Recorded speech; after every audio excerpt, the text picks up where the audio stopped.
Goeiedag vriende, baie lekker om weer so saam met jou te gesels en by jou ook 'n paar gedagtes te los en saam te wonder en saam te ontdek. Mag die Here vir jou ook daardeur ryklik seën.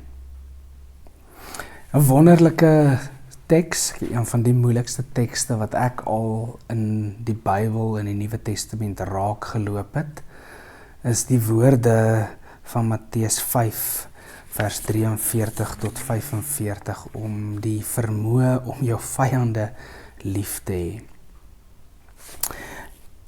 En in sy boekie, Henry Nouwen se boekie Finding My Way Home in an Age of Anxiety, dan los hy hierdie merkwaardige gedagte as hy skryf.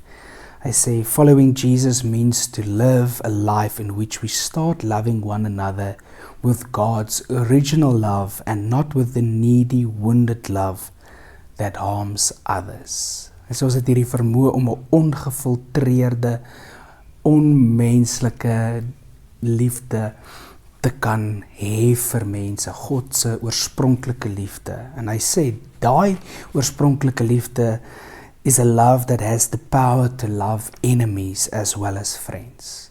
Die vermoë, God se liefde, het hierdie vermoë om vyande en vriende lief te hê. It's divine love that makes us sons and daughters of the Most High, who is kind and grateful, who is kind to the grateful and the wicked, who causes the sun to rise on bad people as well as the good, and the rain to fall on honest and dishonest people. Is ek een van die moeilikste woorde wat daar is, ook so in die Nuwe Testament. Hier in die bergpredikasie, daar in vers 43, hoofstuk 5, lees ek saam met julle. Julle het gehoor, daar is gesê, jy moet jou naaste lief hê en jou vyand moet jy haat. Maar ek sê vir julle, julle moet julle vyande lief hê en julle moet bid vir die wat julle vervolg, sodat julle kinders kan wees van julle Vader in die hemel. Hy laat immers die son opkom oor slegtes en goeies, en hy laat reën oor die wat reg doen en oor die wat verkeerd doen. Daai oorspronklike liefde, die vermoë om met hierdie oorspronklike liefde ook vriende en vyande lief te hê. Dit is, ek glo ek sal waarskynlik verskeie reaksies ontlok of verskeie opinies ontlok. Maar die vraag is, hoe kan ek onderskei wat die verskil is om mense met my verwronge, menslike, needy in aanhalingstekens, verwonde liefde hê versus God se oorspronklike liefde.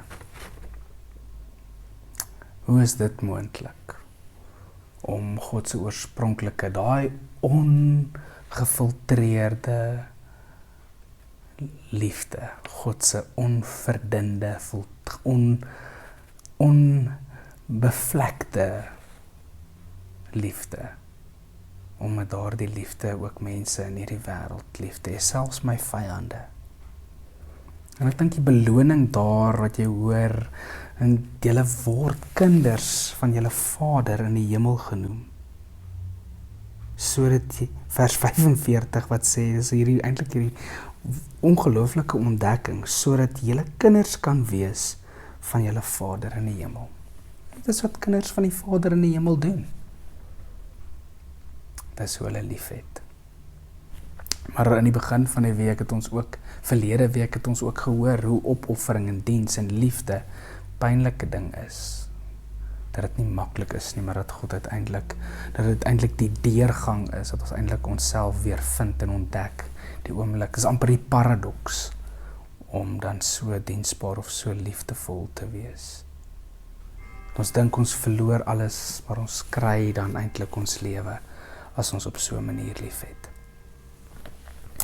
Dankie o Here dat U die een is wat vir ons lief het. Maar dankie Here dat U vir ons ook in staat gaan stel om hiermee verder te kan beweeg, om lief te hê volgens U oorspronklike liefde. Dankie vir U goedheid en dankie vir U genade en help ons, Here, om amper hierdie menslike, onmoontlike opdrag of behoefte, of dit wat U ook eintlik oor ons wens, dat dit in hierdie wêreld mag tasbaar word, dat mense hulle vyande lief het, en hoe dit 'n wêreld heeltemal kom transformeer. Dankie vir U goedheid en die genade. Amen. Mag die Here naby jou wees, mag jy sy liefde ervaar. Mooi bly.